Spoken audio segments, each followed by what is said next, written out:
Hello, pojďme trénovat zase trochu jinak, a ne chtěli jste vědět, tak správně nacválat na správnou nohu.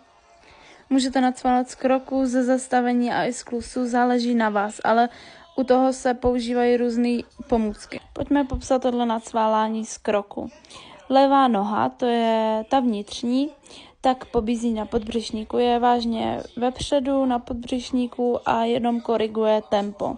Ta vnější je za podbřišníkem a dává mu najevo, že chceme cválet. Ta pobídka musí být razantní. Tou vnější taky udáváte směr.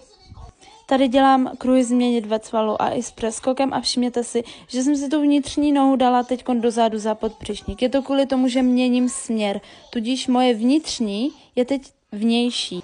A protože vnější noha udává směr, jakým kůň jakoby cvála, nebo na jakou nohu cvála, tak proto jsem si vnitřní nohu posunula za podbřišník a při změně směru je to moje vnější noha.